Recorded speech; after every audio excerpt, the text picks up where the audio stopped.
Welcome to the Sleep Charming podcast, the podcast where I help you drift off for a good night's sleep or simply take a moment to relax. If you're enjoying the podcast, please leave a review or a rating.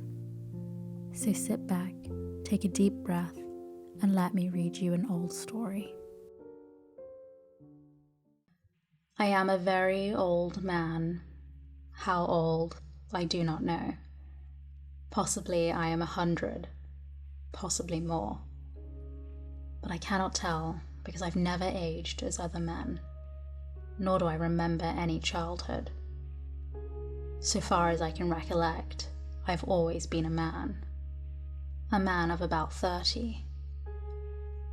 I appear today as I did 40 years and more ago, and yet I feel that I cannot go on living forever. That someday I shall die the real death, from which there is no resurrection. I do not know why I fear death, I who have died twice and am still alive. But yes, I have the same horror of it as you who have never died. And it's because of this terror of death, I believe, that I am so convinced of my mortality.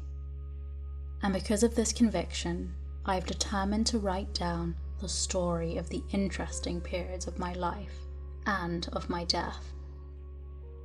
I cannot explain the phenomena. I can only set down here, in the words of an ordinary soldier of fortune, a chronicle of the strange events that befell me during the 10 years that my dead body lay undiscovered in an Arizona cave. I have never told this story, nor shall mortal man see this manuscript until after I have passed over for eternity. I know that the average human mind will not believe what it cannot grasp, and so I do not purpose being pilloried by the public, the pulpit, and the press, and held up as a colossal liar when I am but telling the simple truths which someday science will substantiate. Possibly the suggestions which I gained upon Mars, and the knowledge which I can set down in this chronicle, will aid in an earlier understanding of the mysteries of our sister planet. Mysteries to you, but no longer mysteries to me. My name is John Carter. I am better known as Captain Jack Carter of Virginia. At the close of the Civil War, I found myself possessed of several $100,000, Confederate, and a captain's commission in the cavalry arm of an army which no longer existed, the servant of a state which had vanished with the hopes of the South, masterless, penniless, and with my only means of livelihood, fighting, gone. I determined to work my way to the southwest and attempt to retrieve my fallen fortunes in a search for gold. I spent nearly a year prospecting in a company with another Confederate soldier, Captain James K. Powell of Richmond. We were extremely fortunate, for late in the winter of 1865, after many hardships and privations, we located the most remarkable gold-bearing quartz vein that our wildest dreams had ever pictured.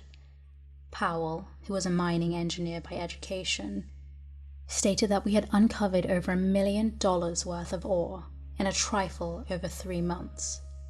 As our equipment was crude in the extreme, we decided that one of us must return to civilization and purchase the necessary machinery and return with a sufficient force of men properly to work the mine. As Powell was familiar with the country, as well as with the mechanical requirements of mining, we determined that it would be best for him to make the trip. It was agreed that I was to hold down our claim against the remote possibility of it being jumped by some wandering prospector.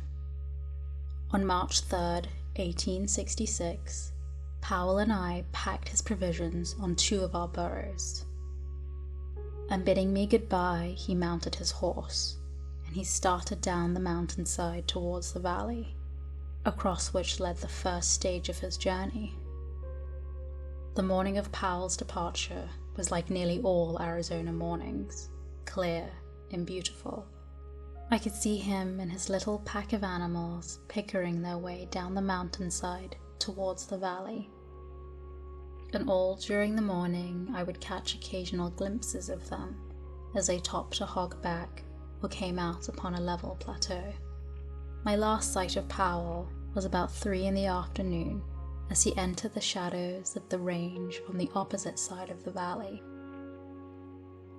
Some half an hour later, I happened to glance casually across the valley and was much surprised to note 3 little dots in about the same place I had last seen my friend and his 2 pack animals.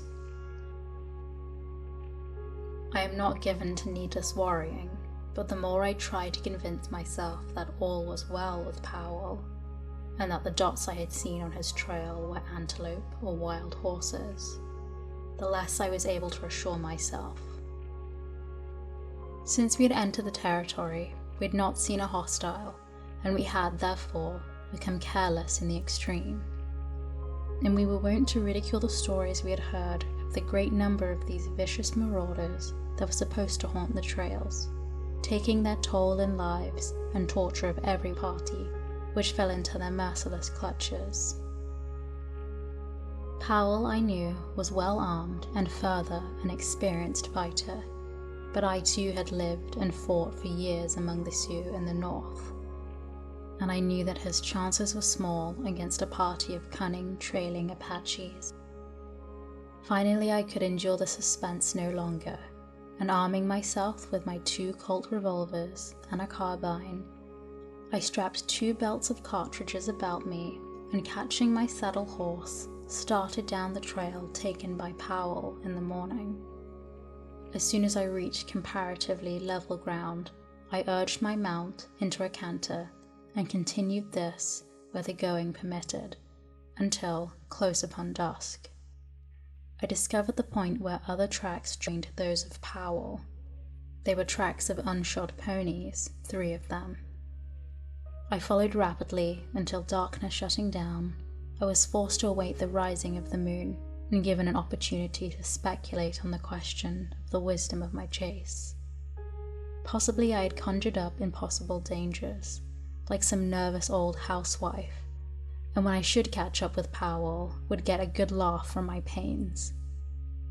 However, I'm not prone to sensitiveness, and the following of a sense of duty, wherever it may lead, has always been a kind of fetish with me throughout my life, which may account for the honors bestowed upon me by 3 republics, and the decorations and friendships of an old and powerful emperor, and several lesser kings in whose service my sword has been read many a time. About 9 o'clock in the moon was sufficiently bright for me to proceed on my way, and I had no difficulty following the trail at a fast walk, and in some places at a brisk trot, until, about midnight, I reached the waterhole where Powell had expected to camp. I came upon the spot unexpectedly, finding it entirely deserted, with no sign of having been recently occupied as a camp. I was interested to note that the tracks of the pursuing horsemen, for such I was now convinced they must be, continued after Powell with only a brief stop at the hole for water, and always at the same rate of speed as his. I was positive now that the trailers were Apaches, and that they wished to capture Powell alive for the fiendish pleasure of torture, so I urged my horse onwards at a most dangerous pace, hoping against hope that I would catch up with the rascals before they attacked him. Further speculation was suddenly cut short by the faint report of 2 shots far ahead of me.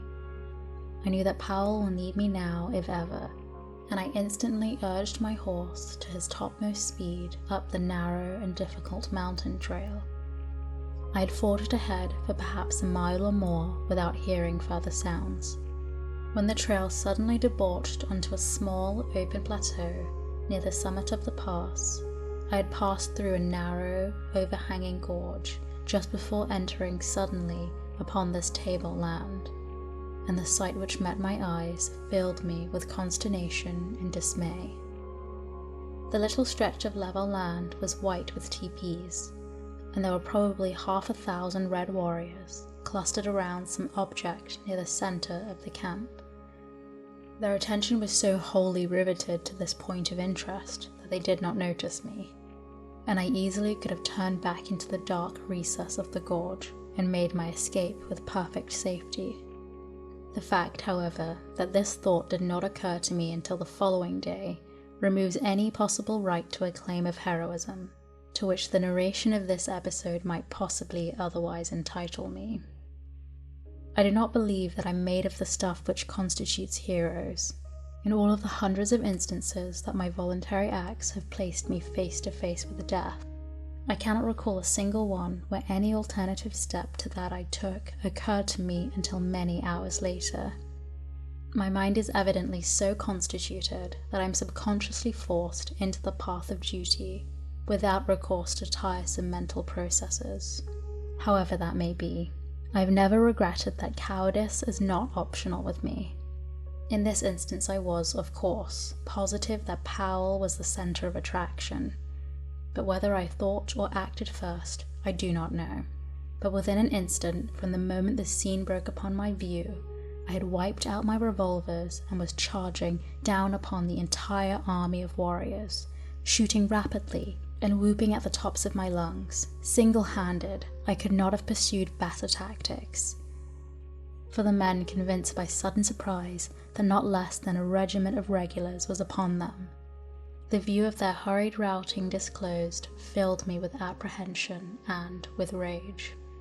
Under the clear rays of the Arizona moon lay Powell, his body fairly bristling with the hostile arrows of the braves.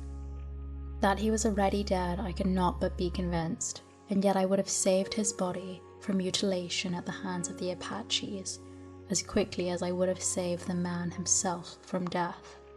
Riding close to him, I reached down from the saddle and, grasping his cartridge belt, drew him up across the withers of my mount. A backward glance convinced me that to return by the way I had come would be more hazardous than to continue across the plateau.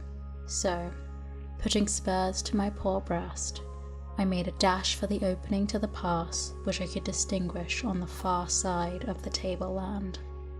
By this time discovered that I was alone, and I was pursued with imprecations, arrows, and rifle balls. The fact that it is difficult to aim anything but imprecations accurately by moonlight, that they were upset by the sudden and unexpected manner of my advent, and that I was a rather rapidly moving target saved me from the various deadly projectiles of the enemy, and permitted me to reach the shadows of the surrounding peaks before an orderly pursuit could be organized. My horse was traveling practically unguided, as I knew that I had probably less knowledge of the exact location of the trail to the pass than he, and thus it happened that he entered a defile which led to the summit of the range, and not to the pass which I had hoped would carry me to the valley and to safety. It is probable, however, that to this fact I owe my life, and the remarkable experiences and adventures which befell me during the following 10 years. My first knowledge that I was on the wrong trail came when I heard the yells of the pursuing savages suddenly grow fainter and fainter far off to my left.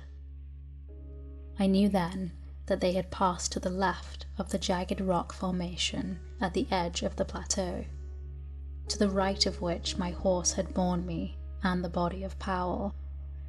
I drew rein on a little level promontory overlooking the trails below and to my left, and saw the party of pursuing savages disappearing around the point of a neighboring peak.